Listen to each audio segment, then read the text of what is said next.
আজকে আছে দু ধরনের বেগুন ভাজার রেসিপি। আমিষ বেগুন ভাজা আর নিরামিষ বেগুন ভাজা। এই বেগুন ভাজাগুলো যেমন খেতে দুর্দান্ত হয়, সেরকম এগুলো ভাজতেও কম তেল লাগে। আমিষ বেগুন ভাজাটা ডিম দিয়ে তৈরি করেছি। মাত্র দুটো ডিম আর একটা বেগুন দিয়েই এই রেসিপিটা তৈরি করা যাবে। এটা দুপুরের ডাল ভাতের সঙ্গে যেমন খেতে ভালো লাগবে, সেই রকম রাত্রেবেলা রুটি পরোটার সঙ্গে খেতেও বেশ ভালো লাগবে। আর একবার বানালে সবাই কিন্তু বারবার খেতে চাইবে। তাহলে চলো শুরু করি রেসিপিটা। এখানে আমি একটা লম্বা বেগুন নিয়ে নিয়েছি। বেগুনটা এখন গোল গোল করে কেটে নেব। এই রেসিপিটা বানানোর জন্য একটু বড় আর মোটা সাইজের বেগুন নিলে এটা বেশি ভালো হবে। আর যে গোল সাদা বেগুনগুলো পাওয়া যায় সেটা দিয়েও এই রেসিপিটা বেশ ভালো লাগবে। এখানে বেগুনের পিসগুলো একটু মোটা করে কাটতে হবে। দেখো এখানে সব বেগুনের টুকরোগুলো কাটা হয়ে গেছে। এখন এই বেগুনের টুকরোগুলো জলের মধ্যে ধুয়ে এটাকে একটা প্লেটের মধ্যে উঠিয়ে নিলাম। ডিম আর বেগুন এক জায়গায় নিয়ে নিয়েছি। এখন এই বেগুনের টুকরোগুলোকে কেটে নেব। এখানে আমি একটা চামচ নিয়ে নিয়েছি। চামচ দিয়ে বেগুনের মাঝের অংশটা এইভাবে কেটে বের করে নেব। শুধুমাত্র মাঝখানে যে বীজের অংশটা আছে সেই জায়গাটায় কেটে বন্ধুরা এখানে বের করতে হবে। আর সাইডের অংশটা যেমন আছে সেই রকমই থাকবে। এইভাবে মাঝের অংশটা কেটে নিয়ে বেগুনটা এইভাবে একটা রিং তৈরি করে নেব। এখানে আমি আরেকটা বেগুনের টুকরো ছুরি দিয়ে কেটে নিচ্ছি। এটা বন্ধুরা চামচ দিয়ে বা ছুরি দিয়ে অথবা ছোট কোনো টিফিন কৌটোর ঢাকা থাকলে সেটা দিয়েও বেগুনের মাঝের অংশটা এইভাবে কেটে বের করে নিতে পারো। আর এই মাঝের অংশটা যেটা কেটে বের করে নিচ্ছি সেটা কিন্তু ফেলে দেব না, সেটাও এই রেসিপিতে ব্যবহার করব। এখানে সব বেগুনগুলো রিং করে কেটে নিয়েছি। এখন এই বেগুনের রিংগুলোর ওপরে পরিমাণ মতো নুন দিয়ে দিলাম। আর এর সঙ্গে দিয়ে দিচ্ছি হাফ চামচ পরিমাণ হলুদ গুঁড়ো। এখন নুন আর হলুদটা বেগুনের রিংগুলোতে ভালো করে লাগিয়ে নিতে হবে। নুন হলুদটা লাগিয়ে নিয়ে বেগুনটা কিছুক্ষণের জন্য এভাবে রেখে দেবো, তাহলে বেগুনটা থেকে অল্প একটু জল বেরিয়ে আসবে। এখানে সব বেগুনগুলোতে নুন হলুদ লাগিয়ে নিয়েছি। এখন বেগুনের যে মাঝের অংশটা আছে সেটা এইভাবে পাতলা পাতলা করে কেটে নিতে হবে। এখানে পেঁয়াজের যেরকম স্লাইস কাটা হয় সেইভাবেই আমি বেগুনের মাঝের অংশটা পাতলা করে কেটে নিচ্ছি। বেগুনের টুকরোগুলো কেটে নিয়ে এগুলো একটা বাটির মধ্যে উঠিয়ে নিলাম। এখানে আমি দুটো ডিম ফাটিয়ে নিয়েছি একটা বাটির মধ্যে। এরপর এই ডিম দুটো বেগুনের টুকরোগুলোর উপরে দিয়ে দিলাম। এরপর এর মধ্যে একটা মাঝারি সাইজের পেঁয়াজ পাতলা করে কেটে দিয়ে দিলাম। কাঁচা লঙ্কা কুচি দিয়ে দিলাম কিছুটা, আর এর সঙ্গে দিয়ে দিচ্ছি ধনেপাতা কুচি। এরপর এতে হাফ চামচ পরিমাণ জিরে গুঁড়ো দিয়ে দিলাম। এর সঙ্গে দিয়ে দিচ্ছি হাফ চামচ পরিমাণ ধনে গুঁড়ো, হাফ চামচ পরিমাণ লঙ্কা গুঁড়ো দিয়ে দিলাম। ঝালটা নিজেদের পছন্দ মতো দিতে হবে। আর অল্প একটু গরম মশলা গুঁড়ো দিয়ে দিলাম। গরম মশলাটা এখানে অল্প পরিমাণ দিতে হবে। আর একটু চাট মশলাও দিয়ে দিলাম। এরপর এতে পরিমাণ মতো নুন দিয়ে দিলাম। এখন সব কিছু খুব ভালো করে মিশিয়ে নিচ্ছি। এখানে সব কিছুর সঙ্গে ডিমটা ভালো করে ফেটিয়ে নিতে হবে, তাহলেই দেখবে বন্ধুরা সব কিছু ভালো করে মিশে গেছে। এখন এখানে সব কিছু মেশানো হয়ে গেছে। ব্যাটারটা দেখে বুঝতে পারছো বন্ধুরা এটা কেমন হবে। ব্যাটারটা এখন রেডি হয়ে গেছে। এখন এটাকে ভেজে নেব। এখানে একটা কড়াই নিয়ে নিয়েছি। কড়াইটা খুব ভালো করে প্রথমে গরম করে নিলাম। এরপর এর মধ্যে সর্ষের তেল দিয়ে দিচ্ছি কিছুটা। বন্ধুরা এখানে তেলটা প্রথমে খুব ভালো করে গরম করে নিয়ে তারপরে ফ্লেমটাকে একেবারে কম করে দেব।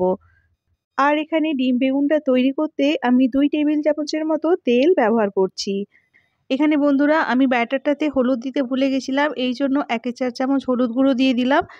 এরপর হলুদ গুঁড়োটা ভালো করে মিশিয়ে নিচ্ছি। তেলটা এখানে গরম হয়ে গেছে, আঁচটা কমিয়ে দিলাম। এখানে রিং করে কেটে নেওয়া বেগুনগুলো তেলটার মধ্যে এরপর একটা একটা করে এইভাবে ছেড়ে দেব। এরপর ডিমের যে গোলাটা তৈরি করেছিলাম সেটা বেগুনের মাঝখানে এইভাবে 1 থেকে 1.5 চামচের মতো দিয়ে দেব। ডিমের গোলাটা বেগুনটার মধ্যে পরিমাণ মতো দিতে হবে, এটা যেন উপর দিকে উপচে না পড়ে। ডিমের গোলাটা দেওয়ার পর এটা কিন্তু নাড়াচাড়া করব না, এটা কিছুক্ষণ এইভাবেই হতে দেব। এখানে বন্ধুরা ডিমের গোলাটা বেগুনের মধ্যে দেওয়ার পর হয়তো কিছুটা ডিমের অংশ বেরিয়ে আসতে পারে, তবে এভাবে এটা বেরিয়ে আসলে কোনো অসুবিধে নেই, এটা বেশ ভালোই লাগবে খেতে। এখানে সব বেগুনগুলোর মধ্যেই ডিমের গোলাটা দিয়ে দিয়েছি। এরপর আঁচটাকে একেবারে কম করে দেব আর কড়াইটাকে ঢাকা দিয়ে এটাকে 3 থেকে 4 মিনিটের মতো হতে দেব। মনে রাখবে বন্ধুরা এটা একেবারে কম আঁচে করতে হবে। 3-4 মিনিট পর কড়াইটার ঢাকাটা খুলে নিচ্ছি। বেগুনের একটা সাইড লাল করে ভাজা হয়ে গেছে। এখন খুব সাবধানে এটাকে এভাবে উল্টে দিতে হবে। বন্ধুরা, এখানে বেগুনগুলো উল্টে দেওয়ার পর যদি মনে হয় কড়াইতে তেল কম আছে, তাহলে অল্প একটু তেল কড়াইয়ের মধ্যে দিয়ে দিতে হবে, যাতে দুটো সাইড খুব ভালো করে বেগুনটার ভাজা হয়ে যায়। এখানে সব বেগুনগুলো একে একে উল্টে দিলাম। উল্টো দিকটাও এখানে 3 থেকে 4 মিনিটের মতো ভেজে নেওয়ার পর দেখো এই পাশটাও লালচে হয়ে গেছে। এখানে পুরো বেগুনটা ভাজতে প্রায় 7 থেকে 8 মিনিটের মতো সময় লেগেছে। এরপর বেগুনগুলো কড়াই থেকে একটা একটা করে উঠিয়ে নিচ্ছি। বেগুনের এই রেসিপিটা খেতে ভীষণ সুস্বাদু হয়। অনেকে বুঝতেই পারবে না এটা কিভাবে বানানো হয়েছে। ভাত, রুটি, পরোটা সবকিছুর সঙ্গেই এটা খেতে বেশ ভালো লাগে। তবে বন্ধুরা, এটা বানানোর সময় একটা জিনিস মনে রাখতে হবে, এটা কিন্তু কম আঁচে বানাতে হবে। তাহলে এটা ভাজতে বেশি তেলও লাগবে না, আর দুটো সাইডও খুব সুন্দর করে ভাজা হয়ে যাবে। এখানে আমি একটা বেগুন কেটে দেখিয়ে দিচ্ছি এর ভেতরটা কেমন দেখতে হয়েছে। আর বন্ধুরা, এটা গরম গরম পরিবেশন করতে হবে। গরম গরম এই ডিম বেগুনের রেসিপি খেতে ভীষণ ভালো লাগে। এই আমিষ বেগুন ভাজার রেসিপিটির পর দেখে নেব নিরামিষ বেগুন ভাজার রেসিপি। চলো তাহলে শুরু করি রেসিপিটা। একেবারে কম তেলে এই মুচমুচে বেগুন ভাজার রেসিপিটি আমি নিয়ে এসেছি। যারা বেগুন ভাজা তেলের জন্য খেতে ভয় পান, তারা এই ভিডিওটা দেখলেই বুঝতে পারবেন কত কম তেলে বেগুন ভাজা করা যায়। আর এই বেগুন ভাজাগুলো ঠান্ডা হয়ে গেলেও অনেকক্ষণ পর্যন্ত মুচমুচে থাকবে। খুব কম তেলে এইভাবে মুচমুচে বেগুন ভাজাগুলো বানিয়ে নিলে মন খুলে এটা খেতে পারবেন। এখানে আমি একটা বেগুন ভালো করে ধুয়ে নিয়ে গোল গোল করে 4টে টুকরো করে কেটে নিলাম। এখন বেগুনগুলোর ওপরে পরিমাণ মতো নুন দিয়ে দিলাম, আর এর সঙ্গে দিয়ে দিচ্ছি 1 চামচ পরিমাণ হলুদ গুঁড়ো।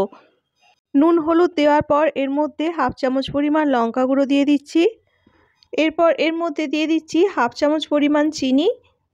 চিনিটা এখানে অপশনাল, যদি দিতে না ইচ্ছে হয় নাও দিতে পারেন, তবে চিনিটা দিলে বেগুন ভাজার টেস্টটা বেশ ভালো লাগে। এখন নুন, হলুদ, লঙ্কা গুঁড়ো আর চিনিটা বেগুনগুলোর গায়ে খুব ভালো করে লাগিয়ে নিতে হবে। বেগুনগুলো দুটো সাইডে এইভাবে মশলাটা ভালো করে লাগিয়ে নিচ্ছি। বেগুন ভাজা খুবই পরিচিত একটি রেসিপি, আমাদের সকলের বাড়িতে প্রায়ই এটা হয়ে থাকে। তবে এই বেগুন ভাজাটা একটু অন্য ধরনের, এর মধ্যে তেলও থাকবে না আর ভীষণ মুচমুচে হবে। আশা করি ভিডিওটি আপনাদের কাজে লাগবে। এখন একটা প্লেটের মধ্যে আমি 2 চামচ পরিমাণ বেসন নিয়ে নিলাম, আর এর সঙ্গে দিয়ে দিচ্ছি 2 চামচ পরিমাণ চালের গুঁড়ো। এরপর বেসন আর চালের গুঁড়োটা ভালো করে মিশিয়ে নিচ্ছি। বন্ধুরা, তোমরা যদি বেগুন ভাজাটা মশলাদার বানাতে চাও, তাহলে এই বেসনটার মধ্যে অল্প একটু গোলমরিচের গুঁড়ো অথবা চাট মশলা অথবা গরম মশলা গুঁড়ো মিশিয়ে নিতে পারো। এখন এই বেগুনের টুকরোগুলোর গায়ে কিছুক্ষণ মশলা মাখিয়ে রাখার ফলে এর গায়ে অল্প একটু জল বেরিয়ে এসেছে। এবার এই বেগুনগুলো বেসন আর চালের গুঁড়োর মধ্যে উল্টে পাল্টে এইভাবে চালের গুঁড়ো বেসনটা লাগিয়ে নিচ্ছি। চালের গুঁড়ো আর বেসনটা এভাবে লাগিয়ে নেওয়ার পর এটা একটু ঝেড়ে নিতে হবে। এইভাবে একটা বেগুনের স্লাইস তৈরি করে নিলাম। এই একই রকমভাবে বাকি যে বেগুনের স্লাইসগুলো আছে তার গায়েও চালের গুঁড়ো আর বেসনটা ভালো করে লাগিয়ে নিতে হবে। নুন আর চিনি বেগুনের গায়ে লাগিয়ে রাখার ফলে বেগুনের গায়ে যে জলটা বেরিয়ে আসবে, তার ফলে বেসন আর চালের গুঁড়োটা খুব ভালো করেই এতে লেগে যাবে।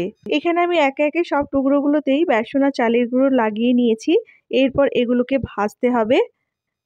এখানে দেখো বন্ধুরা, আমি 1/2 কাপ পরিমাণ সাদা তেল নিয়েছি। এই বেগুনগুলো ভাজতে ভীষণ কম তেল লাগে। আমি এখানে 1/2 কাপ পরিমাণ তেল নিয়েছি, আবার ভাজার পরও দেখিয়ে দেব কতটা পরিমাণ তেল আমার খরচ হলো। তেলটা এখানে ভালো করে গরম করে এর মধ্যে বেগুনের টুকরোগুলো দিয়ে দিচ্ছি। এখানে তেলের মধ্যে বেগুনের টুকরোগুলো দেওয়ার সময় ফ্লেমটা হাই করে রেখেছি, আর সব টুকরোগুলো দেওয়ার পর আঁচটা মাঝারি করে দেব। সব টুকরোগুলো দেওয়া হয়ে গেছে, এখন আঁচটা একটু কম করে দিয়েছি। 2 থেকে 3 মিনিটের মতো একটা সাইড ভেজে নেওয়ার পর টুকরোগুলোকে উল্টে দিচ্ছি। দেখো বন্ধুরা, এখানে একটা সাইড কি সুন্দর রং এসে গেছে। যাদের অভিযোগ থাকে বেগুন ভাজায় প্রচুর পরিমাণে তেল থাকে, খাওয়া যাবে না, তারা এইভাবে বেগুনগুলো ভেজে নিও, তাহলে মন খুলে বেগুন ভাজা খেতে পারবে। 2 মিনিট পর বেগুনগুলো আরেকবার উল্টে দিচ্ছি। এই সাইডটাও ভালো করে ভাজা হয়ে গেছে। বেগুন ভাজাগুলো হয়ে গেছে, এখন এগুলো তেল থেকে একটা একটা করে উঠিয়ে নিচ্ছি। ওপরের দিকগুলো দেখেই বুঝতে পারছো বন্ধুরা ভীষণ মুচমুচে হয়েছে বেগুন ভাজাগুলো।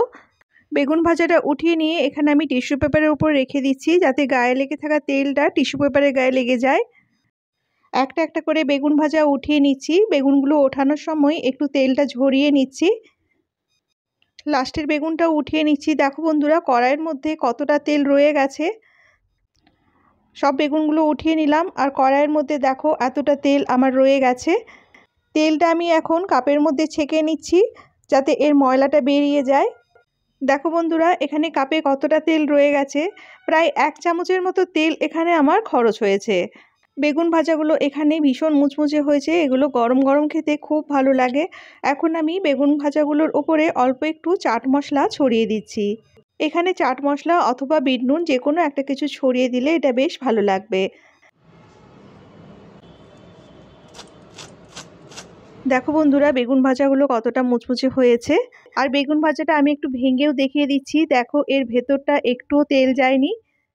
ভেতরটা একেবারে নরম তুলতুলে আর ওপরটা মুচমুচে। এই বেগুন ভাজাগুলো ডাল আর ভাতের সঙ্গে খেতে ভীষণ ভালো লাগে। আর এই বেগুন ভাজাগুলো ঠান্ডা হয়ে গেলেও অনেকক্ষণ পর্যন্ত মুচমুচে থাকবে।